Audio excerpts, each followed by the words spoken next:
There's certainly something going to happen in 2027, and I don't know what it is.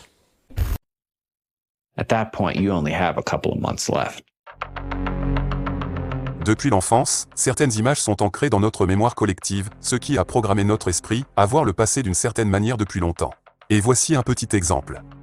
Dites-moi ce que la plupart d'entre vous pensent, ou mieux encore, ce que la plupart des gens qui ne s'intéressent généralement pas à de tels sujets pensent quand quelqu'un leur demande d'imaginer les humains à l'âge de pierre.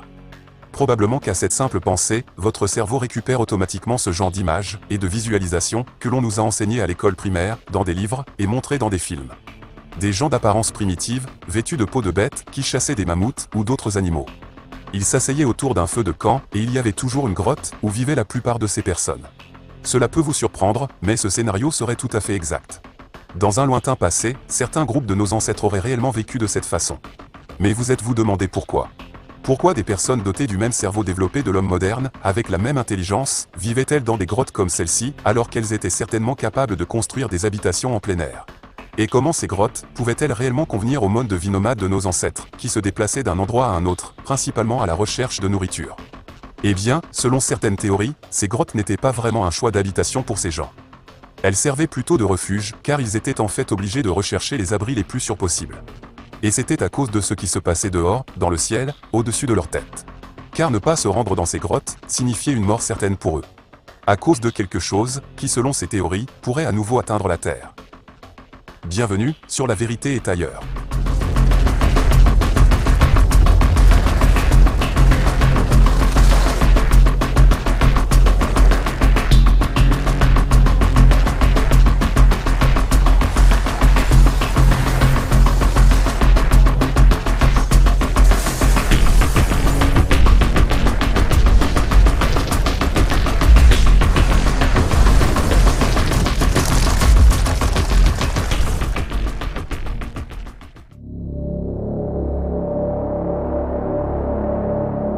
Bonjour. Le temps semble s'être accéléré, jusqu'à une sorte d'événement mondial qui devrait se produire dans les années à venir. Depuis les scientifiques qui mettent en garde contre un changement climatique catastrophique et la destruction de l'environnement de notre planète, jusqu'au sujet à l'ordre du jour du Forum économique mondial 2030, et des lanceurs d'alerte d'aujourd'hui qui évoquent de plus en plus l'année 2027. Des extraterrestres, aux impacts d'astéroïdes et autres menaces venues de l'espace. Même Ross Coulthart, un journaliste réputé, en contact direct avec ces lanceurs d'alerte, prétend ne pas savoir ce qui se passe réellement. There's certainly something going to happen in 2027, and I don't know what it is. Okay. I've also heard 2034, and I've also heard other dates, much later. But depends who you talk to. Some people say it's a pole reversal, some people say it's an asteroid hitting the planet, some people say it's AI reaching quantum, and then all of a sudden we lose the capacity to have control of our own computer systems. I have no idea. What I am aware of is that everybody's telling me we're on borrowed time. And I cannot begin to emphasize how serious a look I get when I say to people who are confiding in me, what's the timescale on this? And they're urging me to be urgent. They're saying to me, people need the right to know this. They have a right to know this. And I'm going, well, what are we talking about? And I feel like shaking these people and saying, for God's sake, just bloody tell me. And they are all constrained by their national security oaths. They want the public to know this. Apparemment, personne ne sait ou ne veut dire exactement ce qui va se passer, mais de nombreux initiés affirment que quelque chose va certainement arriver. Dans la vidéo d'aujourd'hui, nous allons passer en revue les scénarios possibles, qui incluent l'arrivée présumée d'extraterrestres. En 2019, des ouvriers néo-zélandais, qui creusaient le site pour la construction d'une nouvelle centrale électrique, ont découvert sous terre un énorme tronc parfaitement préservé d'un kauri, le plus grand arbre de Nouvelle-Zélande, qui avait un âge incroyable de 42 000 ans. Grâce aux conditions particulières du sol et au manque d'oxygène, l'arbre a été parfaitement préservé. On aurait dit qu'il avait été enterré la veille, mais il était en réalité très vieux. Qu'avons-nous réellement appris sur cet arbre qui avait 1700 ans, il y a 42 000 ans ? Parce que les années des arbres renseignent sur l'âge d'une certaine espèce, mais plus important encore, elles peuvent indiquer certaines anomalies auxquelles cet arbre a été exposé. On a donc démontré et confirmé une fois de plus qu'il y a 42 000 ans, il y a eu ce que l'on appelle l'excursion de Lachan, c'est-à-dire un événement global d'une ampleur considérable, survenant dans le monde entier. Un niveau de rayonnement anormalement élevé, provenant du Soleil ou de l'espace. Et pourquoi ce pic de rayonnement s'est-il produit? Quelle est donc la raison de l'affaiblissement drastique du champ magnétique terrestre? Je vous en parlerai plus en détail dans quelques instants. Il s'est donc produit un prétendu changement des pôles magnétiques terrestres, ce qui a entraîné une catastrophe climatique sur Terre, entraînant l'extinction de nombreuses espèces humaines et animales. Dans le même temps, dans certaines parties du monde, et notamment en Europe, s'est produit une surprenante recrudescence d'activités artistiques, parmi les populations vivant dans un grand nombre de grottes, et parmi celles qui ont apparemment été chassées de ces abris, à cause de ce qui se passait à l'air libre. Il existe même des preuves que l'ocre, un pigment inorganique naturel, utilisé pour ses dessins sur les parois de ces grottes, servait également de barrière physique, avec laquelle ces humains enduisaient leur peau, afin de se protéger du soleil. De nos jours, de nombreuses tribus en Afrique perpétuent encore cette ancienne tradition, et continuent d'utiliser ce pigment, en l'appliquant sur leur peau de la même manière. Mais une théorie affirme que cet événement est responsable de l'extinction des Néandertaliens, il y a précisément 42 000 ans, ce qui coïncide avec leur disparition. Nous en venons maintenant au problème de ces excursions géomagnétiques, et de cette partie des anomalies magnétiques, qui ne se produisent pas de manière totalement aléatoire. Elles ont également des cycles, à une échelle beaucoup plus petite, tous les 6 000 ans, et la situation se reproduit à la même période, tous les 12 000 ans. Mais savons-nous quand une telle chose s'est produite pour la dernière fois? S'agissait-il d'un cataclysme très similaire, il y a 12 000 ans ou plus? Même selon Ross Coulthart, nous vivons en réalité sur du temps emprunté. Et les premiers signes de ce nouveau cataclysme à venir ont déjà commencé à se manifester. In the recent decades, the position of the magnetic poles has been moving very rapidly. It might not be something you usually think about when we talk about severe weather, but it has the capability to disrupt our society. I'm talking about space weather. When you look at the sun and you look at the Earth, the magnetic field of the sun has a dramatic effect on the Earth, even though it's 93 million miles away. We're due for a change, a swap of the magnetic polarity of the Earth. And during that process, it's been suggested that the electromagnetic field around Earth could weaken. Who is aware that the North Pole is shifting over time? You look at the electromagnetic field around Earth that is getting weaker and weaker. It looks like we've got 15, maybe 25 years. Here's what we know. About every 6,000 years, there is a geomagnetic change on our planet. Every other cycle, or every 12,000 years, it's really, really bad. The Northern Lights were a sight to see over Florida. You start seeing auroras down in Florida, okay? You got a problem. Everybody who could possibly be in the know is acting like they know exactly what's coming. What do they know that we don't know, right? I mean, they're building these underground Is this just the natural human nature towards thinking that these are the end times? I have a bunker there. Is there something you know that we don't? No, I think that's just like a little shelter under, and it's like a basement. Little shelter. What are you worried about? The disaster is the complete destruction of what we call civilization. But when it does go off, you're talking about 5,000 degrees Kelvin right here on the surface. Everybody subconsciously knew something was about to happen. And I think that that's sort of where this great awakening is coming from. When this thing really gets going, it's speeding up to 100 times faster than how much it's moving now. 5% per decade, 5% per year, to 5% every couple of weeks. At that point, you only have a couple of months left. Vous venez de voir la bande-annonce d'un nouveau documentaire sur ce sujet qui provient de la chaîne Space Weather News, dirigée par Ben Davidson. On peut y trouver des informations très intéressantes, mais les sceptiques vous diront que ce n'est pas officiel et que bien sûr, c'est de la pseudoscience. Une étiquette souvent appliquée par le courant dominant lorsqu'il veut discréditer quelque chose. Mais le problème est qu'un grand nombre de scientifiques, qui ne sont pas d'accord avec le récit existant, pensent que le changement climatique est principalement causé par des cycles comme ceux-ci, qui se sont déjà produits dans le passé et qui se reproduiront.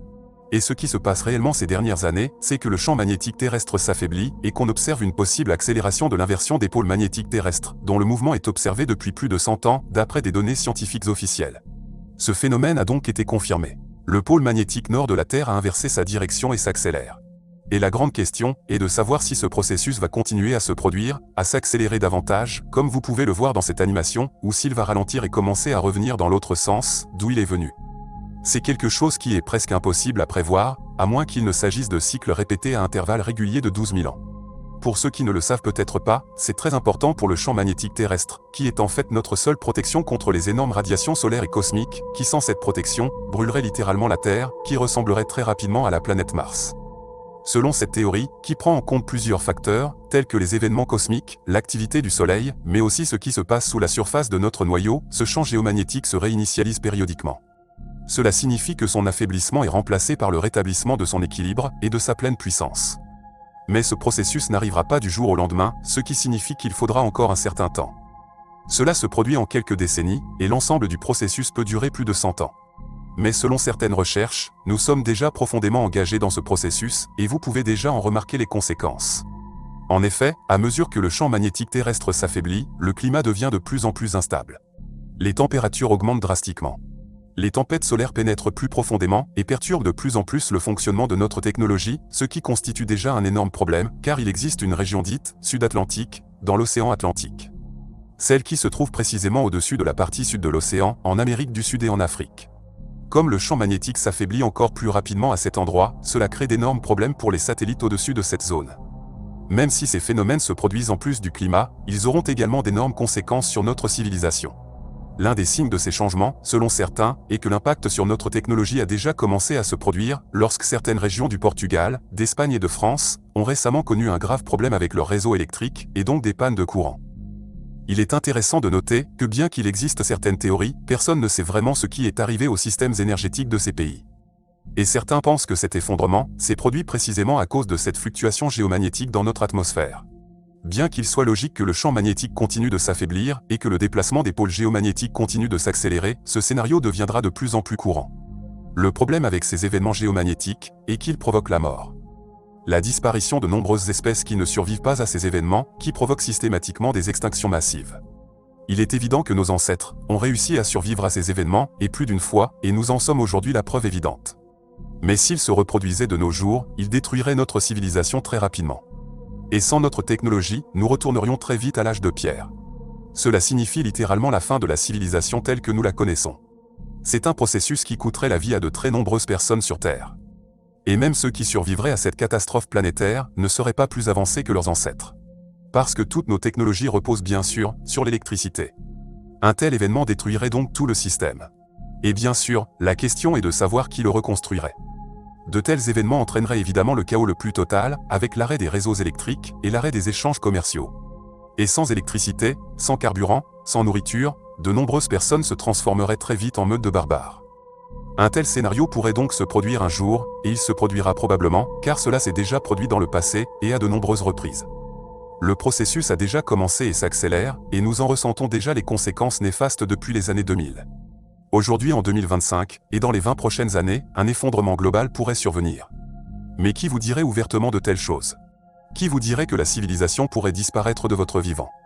Et pensez-vous vraiment qu'il vous révélerait une chose pareille?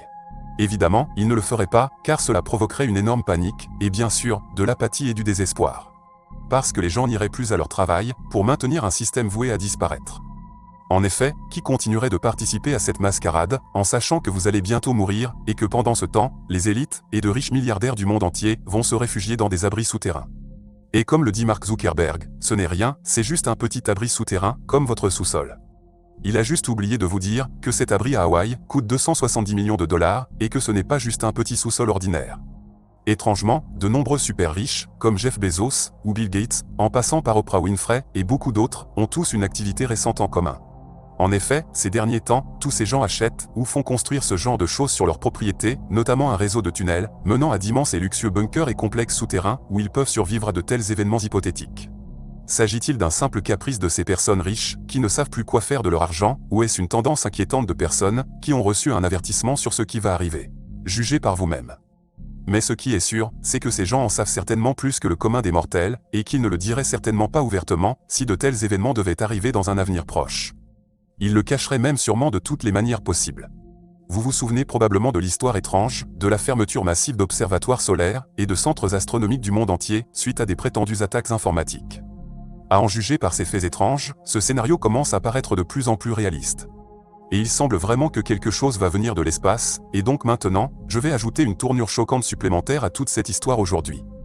Au cours de ces années de travail sur cette chaîne, j'ai souvent évoqué ce genre de sujet, une possible catastrophe à l'échelle planétaire. Les eaux sont devenues si troubles ces dernières années, avec diverses théories sur l'arrivée de quelque chose, qu'il est en fait très difficile de découvrir ce qui est le plus susceptible de se produire réellement. Comme si c'était là, le véritable objectif de ce système, la désinformation, en diffusant d'énormes quantités d'informations non vérifiées ou invérifiables, de sorte que les gens ne savent même plus distinguer le vrai du faux. J'ai récemment entendu une chose très intéressante, et je vais maintenant inclure des entités non humaines dans cette histoire. Car j'ai découvert une théorie très intéressante. La divulgation a commencé, il n'y a aucun doute à ce sujet. Il y a donc eu des fuites d'informations hautement classifiées et des lanceurs d'alerte qui essaient de révéler publiquement ce qu'ils savent. Ce processus ne peut plus être arrêté, mais des structures secrètes, contrôlées par l'État profond, veulent le reprendre en main. Elles veulent contrôler la suite. Ce sont eux qui insèrent un nouveau récit sur l'arrivée de quelque chose en 2027. Un sujet dont Jérémy Corbell a récemment parlé de manière dramatique. Your government now wants you to know one truth, and that truth is that UFOs are real. They've already done told you. Sometimes when you want somebody to know a truth, it's so you can set them up to believe a lie. And that's coming. I have zero doubt that lie is coming. What is the lie? Specifically, you want me to say it right now, for real? Real? On camera? To be put in the show? Yes. Okay. Problem with that. If we tell the lie before it's told, they can adapt. That wouldn't be wise. I'll tell you privately, but I would really think about if you want to put this in your show. For real. That's a real thing I'm telling you. So will you think about it before putting it in your show? Absolutely. Okay. So UFOs are real, and they've been here a long time, and that's the truth. But the lie is coming. All indications, like all of them, is that that lie is going to be that there is a craft slowly making its way to us here on Earth. And that is the lie they're going to want you to believe. It's nuanced, how they explain that, the nature of that threat. But that 100% is the lie you are going to be told. You even got a date. People have been whispering a date for a long time now. I know where that lie comes from. I know specifically what document from the 70s initiated the idea of that lie. A classified document. That is the lie you will be told. You're going to be told that there is a craft on its way to Earth. That's the lie. Maybe I'm wrong. I hope I'm wrong. I sent you 2 texts today with a year. Not from me. Nope. I'm not going to propagate that lie. I'm not going to be part of it. I'm not going to say it to the camera. Everybody knows. Just start paying attention. And they'll change the date, especially if they see this. Things will change. Because maybe I'm trustworthy. Maybe I'm worthy of your trust. Maybe I've told you the truth the whole way through it. Now you can verify it. If that's the case, then I'm fucking dangerous. You've been told the truth about UFOs for a long time now. It's been pretty orchestrated. It's been pretty clear. And it's using people that are telling the truth and want to tell the truth. Ultimately, they want you to know something. They want you to know UFOs are real. Thank God we're finally there. We're all there now. They want you to know the truth. But why they want you to know that truth now?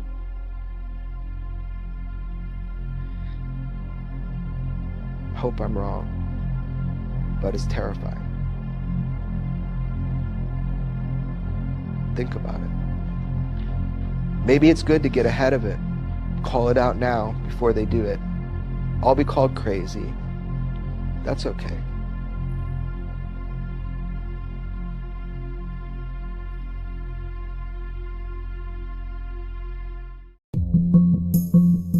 Ces choses ne sont-elles qu'une diversion pour détourner l'attention de la vérité et introduire une fausse menace extraterrestre? Ne seriez-vous pas contrôlé de cette façon? ne seriez-vous pas contrôlé pendant que la civilisation s'effondrerait en temps réel? S'agit-il de l'arrivée effective de quelqu'un ou de quelque chose, et que tous ces préparatifs psychologiques pour le public sont ainsi faits en vue de cet événement? Car évidemment, ce n'est pas du tout la même chose lorsqu'une personne intervient soudainement et vous surprend en disant que quelque chose d'important va arriver bientôt. On pourrait le comparer à une scène intéressante du film The Dark Knight, lorsque le Joker dit qu'il n'y a pas de panique quand tout se passe comme prévu, même si le plan est en réalité terrible. Personne ne semble donc savoir ce qui va se passer, mais vous pouvez remarquer par vous-même que l'atmosphère est survoltée. Et c'est en fait très inquiétant, car quelle que soit la théorie proposée sur un possible événement futur, elle semble correcte. Qu'il s'agisse d'extraterrestres, d'un impact d'astéroïdes, de l'inversion de pôles magnétiques ou d'autres catastrophes, comme un danger provoqué par l'intelligence artificielle. Toutes ces choses ont un point en commun, elles ne sont pas bonnes. Parmi tous les scénarios possibles qui nous sont proposés, je n'ai pas encore rencontré au moins un scénario qui prédise que dans quelques années, ou au cours de ce siècle, des choses merveilleuses nous attendent. Que les guerres disparaîtront, que la paix régnera sur Terre, et que tous les peuples vivront tous ensemble heureux pour toujours, comme dans les contes de fées. Non, personne n'en parle jamais. Quelle que soit l'histoire dans laquelle on se lance, elle mène toujours à quelque chose de négatif et d'inquiétant, et il y a toujours une catastrophe qui nous attend dans le futur. Il y a toujours une vérité cachée quelque part, et toujours des mensonges, quelque chose de destructeur. Toute cette négativité a fini par fatiguer beaucoup de gens qui sont littéralement devenus insensibles à elle. Et nous devons nous demander si c'est justement le but recherché pour qu'une panique mondiale ne se déclenche pas avant qu'il ne soit trop tard. Et même certains scénarios d'intervention que certaines personnes espèrent voir arriver, dans l'espoir que quelqu'un nous sauvera de ces événements, pourraient ne pas être ce que vous pensez. Souvenez-vous par exemple de récits d'intervention du passé, intervenus après des catastrophes et des cataclysmes. Dans de nombreux récits et légendes, de tels êtres sont descendus du ciel sur Terre et ont aidé les hommes à rétablir la civilisation. Cela s'applique à l'agriculture, aux sciences, à l'astronomie et aux mathématiques. Ces êtres n'ont jamais arrêté les cataclysmes, mais ils ont aidé à la reconstruction de la civilisation, peut-être en pensant que dans le prochain cycle de 12 000 ans, les humains seraient un peu plus intelligents pour se sauver eux-mêmes, au lieu de toujours répéter les mêmes erreurs. Peut-être que cela fait partie d'une expérience mondiale, de la même manière que nous menons des expériences sur des souris de laboratoire, qui répètent sans cesse les mêmes erreurs. Mais la vérité est peut-être encore plus sombre. Peut-être que ces êtres sont responsables de ce cycle de nettoyage de la planète après une expérience ratée, car soyons réalistes, malgré quelques anomalies positives occasionnelles, l'expérience n'est pas vraiment une réussite. Maintenant, de nombreux initiés pensent que tout le monde a le droit de savoir ce qui va arriver.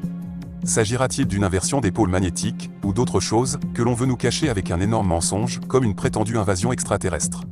Quel que soit ce qui pourrait arriver en 2027, ou à une autre date dans le futur, j'ai le sentiment que nous le découvrirons bientôt, car il y aura forcément un point de rupture, un moment où cet événement ne pourra plus être caché. Parce que vous êtes sur La Vérité est ailleurs, un endroit où la vérité semble parfois plus étrange que la fiction. À bientôt.